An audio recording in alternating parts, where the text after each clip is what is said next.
Hey guys, I'm back with more information, knowledge. I love talking with you guys. I love sharing information with you. And today's topic is the Great Resignation. And if you're thinking about resigning from your job and you're wanting to purchase a home, what does that mean to you? Well, fun fact, so a survey done by Microsoft says that 41% of the global workforce actually is looking to resign. I'm a boss, like, should I be talking to my employees? Also, it said that, and this is a survey done by Monster, it says that 95% of employees are looking for a job change. And that means that there's just a lot of talent out there, and the pandemic has definitely made us realize our talents. A lot of us got new skill sets and trades due to the pandemic. And some of us were forced into that because maybe our jobs ended, or naturally we decided to do that because the pandemic made us realize that we were great at something else. No matter where you fall into the mix, if you started a new job in the pandemic, guess what? You're not the only one. Many employers are noticing a mass exodus of their talent. We're not just employees, we're talent. But I didn't go anywhere. I've been doing the same thing for forever, amen. So, and I plan on doing it. And it's a blessing to be able to do what you love. And I definitely do what I love. And I'm excited. And I love bringing to y'all information about what I love to do. So, the Great Resignation, how does that affect you, especially if you're wanting to purchase a home? Now, first thing I want to say is this video is going to be very surface. And if you want very deep information, detailed information that is going to be specific to you, you have to reach out to me. And there's one different way that you can stay in contact with me all the time is to like this video, comment, and subscribe. It's so important so that way you can get this information as soon as it comes out, hot off the presses, right? And who am I? Let me go ahead and introduce myself right away. Charmaine Armstrong, and I'm the District Vice President of Gold Financial Services. And I tell everyone every day to kisswealthnow.com because I help you chain your dream home. And I'm gonna make that plural, homes, because I help people not just purchase their first home, their second home, third, fourth, become investors even. So let's get back on topic, the Great Resignation. So if you are let me back up. What do mortgage companies look at? Well, we've talked about credit, and I've done a video on credit, but also mortgage companies look at your effective income and your employment history. And I'm going to break both those down in this video. So what is effective income? Because you and I both know if we make money and we spend and we use it, it's effective. We're able to live, we're able to do what we need to do. But what does effective mean from the mortgage company's perspective? An effective income means that income is reasonably likely to continue for 3 years or more. That means that effective income has no end date. And the other part to effective income that you didn't know, it has to be legal. So if that effective income is derived from legal ways, then it is considered as effective. And what makes it legal? Now, some people report illegal income on their tax returns, but for purposes of this, I'm not even going to go into what's legal and what's not legal because that's not what I'm here for, okay? But if you have effective income that is derived from a legal source and you pay taxes on it, we're going to use it to determine your buying power. How much house can you afford? So effective income, again, no end date. No one has an hourglass. No one could have even projected in the pandemic that we were going to lose the companies that we lost. And a lot of the companies that people work for and bought houses with, that income stream is gone. But again, at the time that they qualified for that mortgage, it was determined at that time that income was effective. And part of determining that effective income is not just the employer, it has to do with you. And you're like, me? What do you mean? Yes, your employment history. Do you have a history of working? Meaning that, do you go to work and you work continuously for your set time, whatever that is. That establishes your employment history. So if you're a person who, let me give you an example. You go to work and you work a day and you quit. Then you off for 6 months and you go back to work for 3 days and you quit. I'm being dramatic, right? I'm being real dramatic. But you do have some people who do that. And they've done that for 10 years. Their income would not be considered as effective income, even if it was legal, because they don't have a 2-year employment history. And I'm going to dispel a myth here. I said myth. So you do not have to work at the same job for 2 years for it to be considered as effective income. You don't have to be at the same job. That's absolutely wrong.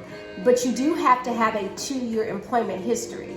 What we're looking for is that continuity. So if you have, let's say you're a receptionist at a fire department, and then you go be a receptionist at a motel or a hotel, and then you go be a receptionist at a restaurant, and you've done that over 2 years, then your employment history shows that your income is continuous, as you have continuity, and it's effective. So we would use that income in determining that you are going to be able to pay that mortgage for whatever term you're going to decide to do. 15, 10, 20, 30, okay? Now, it's real important though that if your income type changes, sometimes the timeline requires you to receive that income type for a extended period. So an income type that would be required to have an extended period would be bonus income and commission income. So typically bonus income, and that means your bonus for how well maybe the company does as a whole. You would have to receive that bonus income for at least 12 months for it to be considered as effective. And another type of income would be commission income. And that commission income is usually based off of your efforts, how well you produce. Then that income would need to be received for at least 12 months to be considered as effective income. So if you are part of the Great Resignation and you had a job in which you were hourly, meaning you're paid an hourly rate, or you were salaried and you were paid a set amount no matter how many hours you work, and you had that type of position, and then you went to a new position where you were hourly and you were paid a bonus and commission, and it's a brand new job, we would require, especially if you needed that bonus income and that commission income to purchase the amount of house that you're wanting to purchase, you would have to receive those other incomes for at least 12 months. But your hourly income or your salaried income, we would be able to use immediately. Now, the mortgage company does require a minimum of 30 days paycheck stubs to determine what how many hours you're working in that month. But we are going to look at that year-to-date income to make sure that you've been doing this historically, okay? So if you historically have not been working 40 hours a week and you need 40 hours a week to be able to purchase the amount of houses you're wanting to purchase, historically, you're going to have to get into that groove. So you can't decide one day, hey, I want to buy a house. I better start going to work like for the amount of time that I'm supposed to.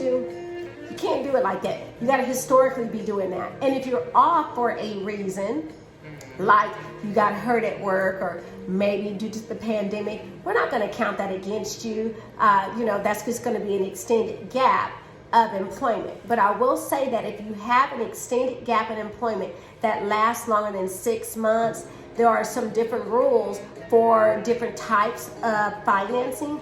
FHA says that if you've had an extended gap and that gap is longer than 6 months, that you have to be back at work for at least 6 months, okay, for your income to be considered as effective. Conventional financing does not have that rule, but if you have other types of income, bonus and commission income, then you would have to be back at work for an extended amount of period of time in order for that to be used, that portion of that income to begin or be used, meaning your hourly, your salary, you're able to use just fine. VA, they want you to be back at work for at least 12 months. And again, I'm talking about extended gaps where you've been off work for at least 6 months. That's considered as an extended gap. If you resign for a job and you take a month or 2 off to maybe get a little vacationing in or just relax, restore yourself, that's fine. But you do have to be back at work for at least 30 days. And again, I'm not going to go too deep into it, but if you want some more information that's specific to you, then you got to reach out to me. Let me give you my phone number, 214-738-4913. Please call me. I love talking to people. Also, let's talk about passive income. And passive income means income that you did not earn. Now, I'll tease and say that child support, a lot of people say they earn that, okay? But passive income, child support falls up under that. Social Security falls under that. Disability, foster care income, trust income, if you receive an income from a lawsuit, those are incomes that are considered passive, and those incomes do not necessarily have to be or don't have to be reported to the IRS unless they are taxable. And I'm not going to get into that because I'm not a CPA, but if you want to know what's taxable and what's not taxable, you can reach out to a tax preparer, a CPA, or you can reach out to me, your mortgage professional, and I can let you know what I know from my vantage point.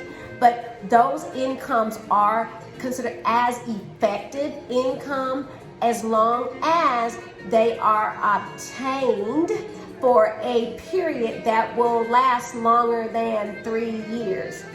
That's the only way that those incomes will be considered as effective, meaning that the end date of those income will not end within a 3-year period. And sometimes that catches people up because maybe their child is 15, exactly 15, and they want to use that child support.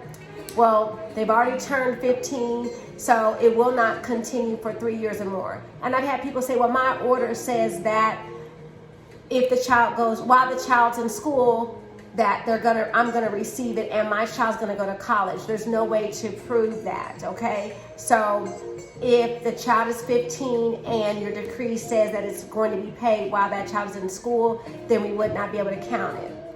Because again, it's not guaranteed that that child, when they turn 18, is gonna go to college. They can't be made to go, right? Maybe unless they're a trust fund baby, right? No. Let me stop. Let me stay on topic, right? So self-employment income, 1099 income, a lot of people have questions about that. And if you're self-employed, traditionally you're being asked for 2 years tax returns. Some instances you only will be required to have 1 year's tax return. And a good example would be if you are a truck driver for the city, and when the city with the pandemic maybe shut things down or maybe made things a little bit differently, you decided to drive your own truck and be an owner-operator. You've been doing that for a year. Well, you have a 2-year employment history, which makes us see that you definitely are doing what you love or what you know how to do. So you would be able to get by with 1 year's tax return, and us verifying your previous employer of you driving trucks. Those are instances where we can make it happen when you have just 1 year's tax return. But if you're going to be going into a brand new field, then yes, you would be required to have 2 years tax returns for it to be effective. And I'm talking about traditional financing here. There are some non-traditional options, and I'm going to touch on those briefly. Matter of fact, since I just mentioned it, I might need to go right into it, right? So if you're self-employed or a 1099 employee, you can buy a house with just 12 months of bank statements. But again, they're going to still want you to have that employment history of you being in that line of work. So again, it's got to be a straight transition, not transaction. Apples to apples. You're driving trucks as an employee, and now you're driving trucks as an owner operator. You work at a salon as an employee. Now you are a owner of a salon. You can buy a house with as little as, really technically, there's some programs out there where you can buy a house with as little as 3 months bank statements. And that's called non-traditional financing. And I help a lot of people purchase homes with just a 1099 and some bank statements, with just them being self-employed and some bank statements. So the whole point of this video is that if you want to be part of the Great Resignation, You want to, if you are an employee, you need to have at least 30 days worth of paycheck stubs. And remember that the lender has to verify 2 years of your employment history, and your income must be considered as effective. And effective means that it has no end date and it is legally derived, okay? And last but not least, if it is income that you earn, you have to pay taxes on it. So if someone is giving you money every month because they live in your house, and you don't report that rental income on your tax returns, then we cannot count that as income. If your non-custodial parent is paying child support and it's not court ordered, and y'all don't have a legal agreement that's notarized, and you have not been receiving this money in your bank account every month, we cannot use it. So again, more in-depth information, please contact me directly, Charmaine Armstrong, at 214-738-4913. Like, share, and subscribe to this channel, because this gives me energy, lets me know that you want to hear what I have to say, and let me know if there's a topic that you want me to discuss. Other than that, I think I covered a lot about this, and I pray that y'all enjoyed it. Y'all have a blessed day, and I pray that I get an opportunity to talk to you soon. Bye.